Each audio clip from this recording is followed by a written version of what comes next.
Hello दोस्तों, आज मैं आपको दिखाने वाली हूँ वाइल्ड यीस्ट यानी कि स्टार्टर घर पर कैसे बनाया जाता है। आप इसको सालों साल स्टोर करके रख सकते हैं और ये हमारी हेल्थ के लिए फ़ायदेमंद है। इससे बनी हुई कोई सी भी रेसिपी से इंस्टेंट यीस्ट जैसी स्मेल भी नहीं आती है। इससे बनी हुई रेसिपी से गैस नहीं बनती है और पचने में भी सहायक है। वाइल्ड यीस्ट यानी कि स्टार्टर से आप बहुत सारी सावरडो ब्रेड जैसी रेसिपियाँ बनाकर तैयार कर सकते हैं।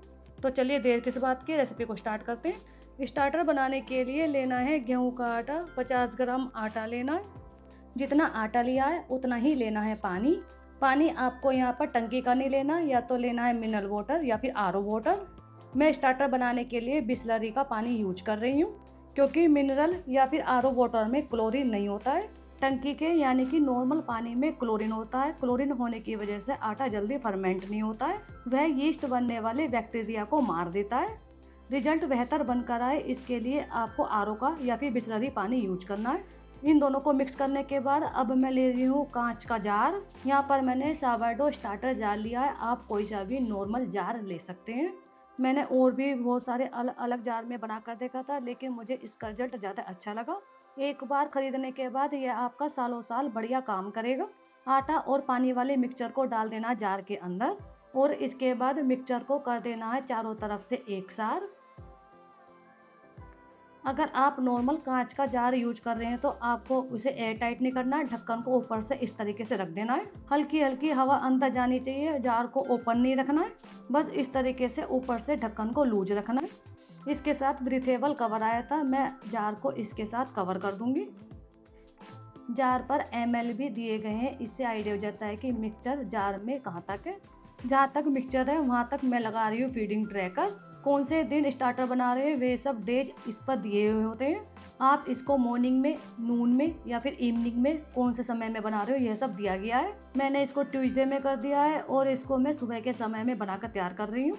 अब मैं इसको एक दिन के लिए यानी कि 24 घंटे के लिए रखकर छोड़ दूंगी। अगर आप इसको सर्दी में बना रहे हैं तो आपको इसको ऐसी जगह रखना है जहाँ पर गर्माई हो, इसको थोड़ी थोड़ी गर्माई मिलती रहे। अगर आप इसको गर्म मौसम में बना रहे हैं यानी कि 30 से 40 टेम्परेचर के बीच में बना रहे हैं तो आपको इसे ऐसे ही बिना अलमारी के रख कर छोड़ देना है।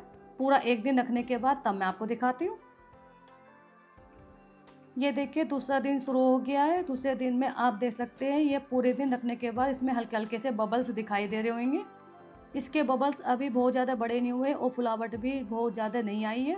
जैसे जैसे बबल्स बड़े होते जाएंगे ये फूलता भी जाएगा। हल्के हल्के बबल्स बनने में इसको पूरे 24 घंटे लगे हैं। सूंघने में यह भी बहुत ज़्यादा खट्टा नहीं है, हल्की हल्की सी आटे वाली स्मेल आ रही है। अब मैं इसमें से 50 ग्राम स्टार्टर लूँगी दूसरे बाउल में। ऊपर से हल्की हल्की सी टॉप लेयर को हटाते हुए स्टार्टर लेना है। बाकी के बचे हुए स्टार्टर से आप पैनकेक, चीला या फिर रोटी के आटे के साथ मिक्स कर सकते हैं। ये देखिए मैंने बाउल में 50 ग्राम स्टार्टर कर दिया है। बाकी का बचा हुआ स्टार्टर जो जार में है उसको मैं कर दूंगी एक बाउल में। हमने जो 50 ग्राम स्टार्टर निकाला था उस स्टार्टर में मिला दूंगी फिर से बिसलरी वाला पानी। जितना स्टार्टर लिया है उतना ही लेना है 50 ml पानी। जितनी बार भी हम स्टार्टर बनाने के लिए पानी यूज करेंगे, पानी रूम टेम्परेचर पर होना चाहिए। पानी को मिक्स करने के बाद मैं इसमें फिर से मिला रही हूँ गेहूँ का आटा। जितना पानी लिया है उतना ही लेना है गेहूँ का आटा। गेहूं का आटा आप मार्केट का खुला हुआ, पैकेट का, चक्की का कोई सा भी यूज कर सकते हैं। पूरी तरह से स्टार्टर बनने में आपको मौसम के अकॉर्डिंग 6 से 7 दिन या फिर 7 से 10 दिन लग सकते हैं। स्टार्टर को मैं तब तक बनाती रहूँगी, इसको तब तक फीड कराते रहना है जब तक ये फूल का डबल ना हो जाए। जब तक आपका स्टार्टर 2 से 3 घंटे के अंदर अंदर फूल का डबल नहीं हो जाता और बड़े बड़े बबल्स नहीं बन जाते तब तक आपका स्टार्टर बनकर तैयार नहीं होगा। डिस्कार्ड करने वाली यह प्रक्रिया 3 से 4 दिन ऐसे ही चलती रहेगी। जार को कर दिया है अच्छे से क्लीन। अब मैं इस स्टार्टर वाले मिक्सचर को डाल रही हूँ जार के अंदर। स्टार्टर बनने में समय लगता है, जैसे जैसे दिन बीतते जाएंगे स्टार्टर हमारा बनता जाएगा। एक बार स्टार्टर बन जाने के बाद आप इसको सालों साल स्टोर करके रख सकते हैं।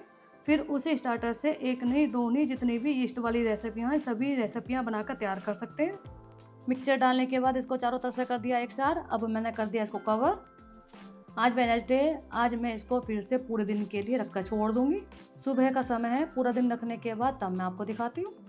ये देखिए स्टार्टर का आज तीसरा दिन शुरू हो गया है। देखिए ये हमारा 150 ml बनकर तैयार हुआ था, लेकिन ये 250 ml पर आ गया है। थोड़ा सा फूला है और उसके बबल्स भी हल्के हल्के से बड़े दिखाई दे रहे हैं, लेकिन पूरा दिन रखने के बाद तब यह इतना फूला है। अगर मैं इसकी स्मेल लेती हूँ तो बहुत हल्की हल्की सी खट्टी सी आती है। इसकी टॉप लेयर एकदम परफेक्ट है, मुझे इसके ऊपर कहीं से भी फंगस नहीं दिखाई दे रही है। अब मैं फिर से 50 ग्राम स्टार्टर लूँगी और बाकी का डिस्कार्ड कर दूँगी। बचे हुए स्टार्टर से पैनकेक, चीला या फिर रोटी के आटे के साथ मिक्स कर सकते हैं। अगर आपको इसकी टॉप लेयर ड्राई दिखाई देती है तो इसकी टॉप लेयर को हटाते हुए तब स्टार्टर बाउल में करना है। 50 ग्राम स्टार्टर लेने के बाद मैं इसमें फिर से 50 ml मिनरल वाटर डाल रही हूँ। पानी को मिक्स करने के बाद 50 ग्राम गेहूं का आटा मिक्स करना है। एक बात और, जब आप इसको मिक्स करें, अगर आपको ये मिक्सचर बहुत ज़्यादा लूज दिखाई दे रहा है तो आप इसमें थोड़ा सा आटा और ऐड कर सकते हैं। ऐसा नहीं है कि मैंने 50 ग्राम आटा का है तो 50 ग्राम ही आटा ऐड करना, 50 से 60 ग्राम आटा ऐड कर सकते हैं। जार को मैंने कर दिया है फिर से क्लीन। अब मैं इस सारे मिक्सचर को डाल दूंगी जार के अंदर। ऊपर से चारों तरफ से एक सार करते हुए अब मैं इसको फिर से रख दूंगी पूरे एक दिन के लिए। 150 ml बनकर तैयार हुआ है। देखते हैं एक दिन रखने के बाद यह कितना राइज होता है। आज हो गया थर्सडे, मैं इसको फिर से रख देती हूँ पूरे एक दिन के लिए। पूरे एक दिन रखने के बाद तब मैं आपको दिखाती हूँ ये हमारा कितना स्टार्टर बनकर तैयार हुआ है। ये देखिए थर्सडे भी निकल गया है, पूरा एक दिन हो चुका है। पूरा एक दिन निकलने के बाद आप देख सकते हैं यह हमारा 350 ml पर राइज हुआ था, यानी कि 150 से यह डबल हो गया था। इसके अंदर जो बैक्टीरिया हैं वे धीरे धीरे बढ़ते जा रहे हैं।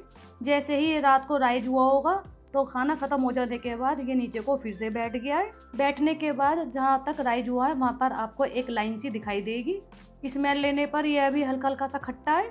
इसको फिर से फीड कराना है। इसके लिए मैं फिर से ले रही हूँ एक बाउल में 50 ग्राम स्टार्टर और इसमें ऐड कर देना है 50 ml बिस्लरी या फिर आरओ का पानी। डबल होने में इसको पूरा दिन लगा है। जब तक ये 2 से 3 घंटे के अंदर डबल नहीं हो जाता तब तक ये फीडिंग वाली प्रक्रिया चलती रहेगी। जितना पानी लिया है उतना आटा लेना है। जितनी बार भी इसकी फीडिंग होगी आटा लेना है, मैदा नहीं लेना है। आटा का रिजल्ट ज़्यादा अच्छा आता है। मैदा जो होती है वह थोड़ी सी हैवी होती है, आटा जल्दी फर्मेंट होता है। बाकी के बचे हुए को डिस्कार्ड करके मैंने जार को कर दिया है क्लीन। अब मैं इस सारे मिक्सचर को डाल दूंगी जार में। सुबह का समय है, देखते हैं इसे डबल होने में कितना समय लगता है। अगर यह शाम तक डबल हो जाता है तो इसकी फीडिंग आज ही करेंगे शाम को। यह मिक्सचर 150 पर है, देखते हैं राइज होकर कहाँ तक आता है। यहाँ का मौसम गर्म है इसलिए मैं इसको किचन स्लैब पर ही रख कर छोड़ दूँगी। आप इसको अलमारी में भी रख सकते हैं। ये देखिए फ्राइडे की शाम तक ये अच्छे से राइज हो गया है। सुबह इसकी फीडिंग की थी, फीडिंग करने के बाद ये शाम तक राइज हो गया था। यह हो गया फिर से डबल। राइज का टाइम पीरियड कम हो गया है।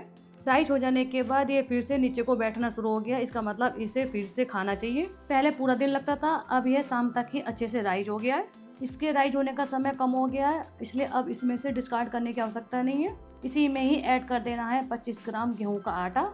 आटा ऐड करने से पहले अगर इसकी टॉप लेयर आपको ड्राई दिखाई दे रही है या फिर हल्का सा फंगस दिखाई दे रहा है तो इसकी टॉप लेयर को हटा देना है।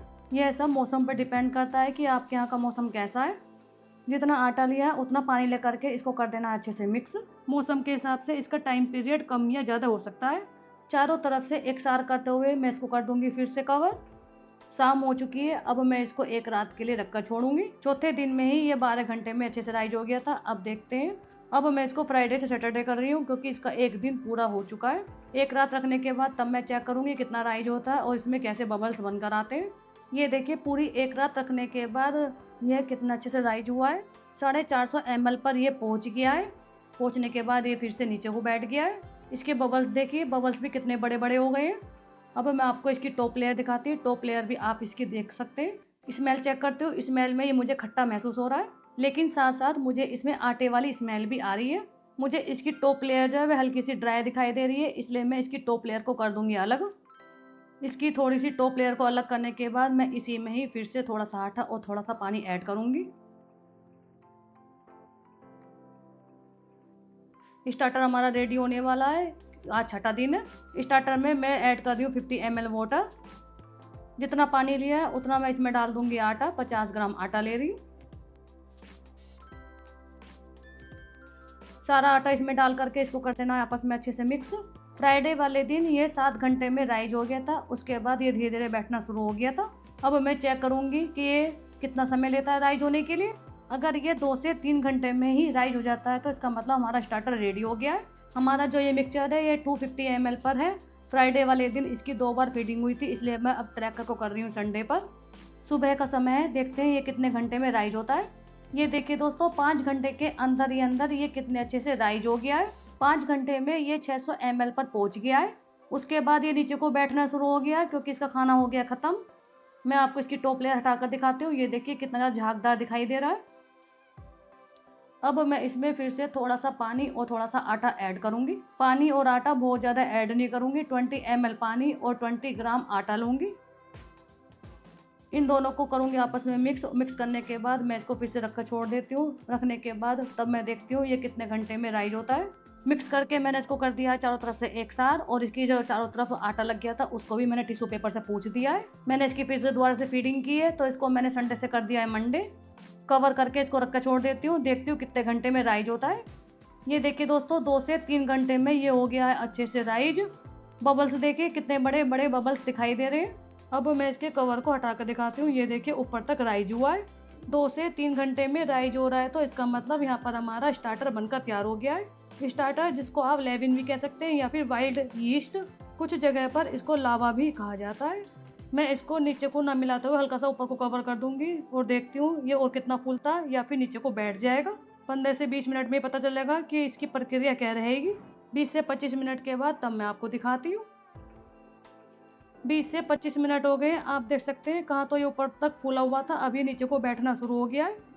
अब मैं आपको इसके बबल्स दिखाती हूँ। बबल्स देखिए कितने बड़े बबल्स हो गए हैं।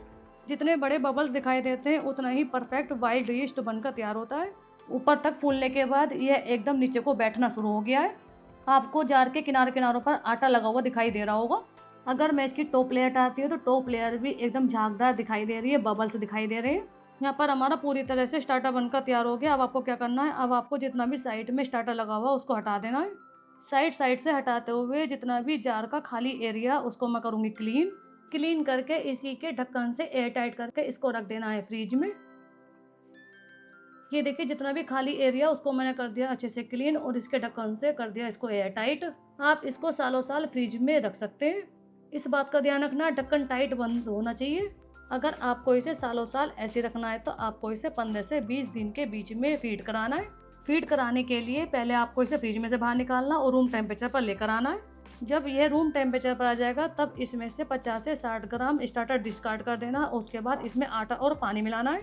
आटा और पानी मिला करके आपको इसके कवर से ढक करके 2 से 3 घंटे के लिए रख कर छोड़ देना है। जैसे ही 2 से 3 घंटे में अच्छे से राइज हो जाएगा तब आपको इसके चारों तरफ के किनारों को क्लीन करना, और उसके बाद इसको एयरटाइट ढक्कन से ढक करके फिर से वापस फ्रिज में रख देना है। जितनी भी मैं इससे रेसिपी बनाने वाली हूँ उसमें मैं आपको हर बार स्टार्टर बनाकर नहीं दिखाऊंगी, क्योंकि हर बार स्टार्टर बनाकर दिखाने में वीडियो बहुत बड़ी हो जाती है।